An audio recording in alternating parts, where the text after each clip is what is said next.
Bonsoir et bienvenue dans votre édition de France 3 Pau Sud-Aquitaine. Ils étaient quelques centaines hier soir à participer à la veillée en hommage au petit Alexandre Junca disparu il y a plus de 2 mois à Pau. C'est un reportage de Rabia Issa et de Perrine Mislange.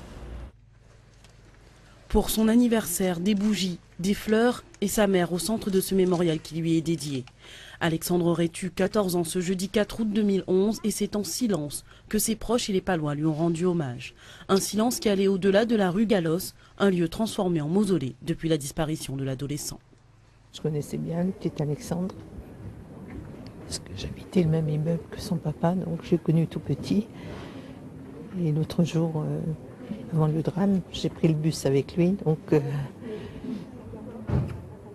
on a du mal à réaliser qu'une telle chose puisse se produire. J'ai mon fils qui a le même âge, il était à l'école avec, donc pour la comprendre, je la comprends. Valérie Lance, la mère d'Alexandre, est restée de longues minutes en présence d'anonymes et de bénévoles qui, depuis 2 mois, entretiennent la mémoire de son fils. Dont de bougies, de fleurs et de t-shirts à l'effigie d'Alexandre. C'est une véritable chaîne de solidarité qui s'est créée autour de la famille Junca-Lance, qui perdure tant que lumière ne sera pas faite sur ce drame, survenu le 4 juin dernier. Je viens pratiquement tous les jours depuis 2 mois. Je suis là, j'allume les bougies le soir, je nettoie, je change l'eau, j'enlève les fleurs mortes et tout ça. Et pour nous, c'est une façon de rendre le mémorial en fait propre, un lieu vivant, pour pas qu'on oublie Alexandre en fait. 250 personnes ont célébré ce 14e anniversaire du jeune Alexandre Junca, dont le corps n'a toujours pas été retrouvé. La famille est toujours sans nouvelles et l'enquête suit son cours.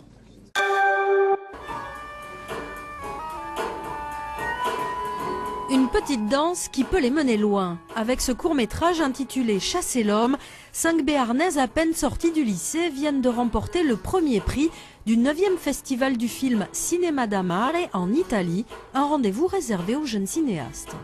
On était vraiment les benjamines parce que la plupart des autres personnes qui étaient au festival étaient des étudiants en cinéma en fait. Donc il y avait 25, 26 ans par là, voilà. Donc nous on s'y attendait vraiment pas du tout, d'autant qu'on a eu à peine 3 jours pour faire le film. Mais Juliette n'en est pas à son coup d'essai. Souvenez-vous, nous l'avions rencontrée en février dernier lors du tournage de Big Bang, l'un de ses courts-métrages au musée des Beaux-Arts de Pau. L'aventure se poursuit. C'était pas donné, hein, surtout au début quand on était en seconde. Marie était là dès la seconde. Et bon, on était une bande d'ados, on a dit oui, on va faire un film. Oui, bon, on vous croit pas. Bon.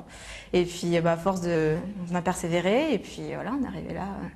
Sans elle, j'y serais jamais partie. Et heureusement qu'elle nous a donné cette idée et parce qu'elle nous avait proposé de faire donc, le festival Cinéma d'Amare. Et on a toutes dit oui à la volée un petit peu. Et je crois qu'on est toutes heureuses d'avoir dit oui comme ça, sans trop réfléchir. De vrais talents en herbe que les études vont peut-être suspendre. Après l'obtention du bac mention très bien, Juliette est reçue au prestigieux lycée Henri IV pour une prépa scientifique, à moins que le cinéma ne la rattrape à nouveau. Joachim Noah est arrivé cet après-midi à Pau. Le pivot de l'équipe de France de basket rejoint le groupe après plusieurs semaines d'absence. Il était parti chez lui à Los Angeles aux États-Unis soigner une blessure. Le jeune pivot des Chicago Bulls attendra l'accord du staff médical des Tricolores pour reprendre le basket. Noah, joueur décisif du championnat NBA, est très attendu en équipe de France. L'essentiel, c'est déjà qu'il soit le pilier défensif qu'il est à Chicago, rebond inclus, et puis aussi dans les courses. Là où il est dominant en NBA, c'est sa capacité à traverser le terrain. Voilà, tout simplement. Parker, Batum, Dio, Turiaf et maintenant Noah, l'équipe de France de basket paraît armée pour aller au championnat d'Europe début septembre en Lituanie. En attendant, les Bleus joueront l'Espagne tenante du titre européen mardi soir à Almeria. Joachim Noah pourrait à cette occasion effectuer son retour sur le terrain. 102 km de spécial, le 11e rallye tout-terrain d'Orthez, manche du championnat de France, se reconnaît pour la plupart des équipages en quad.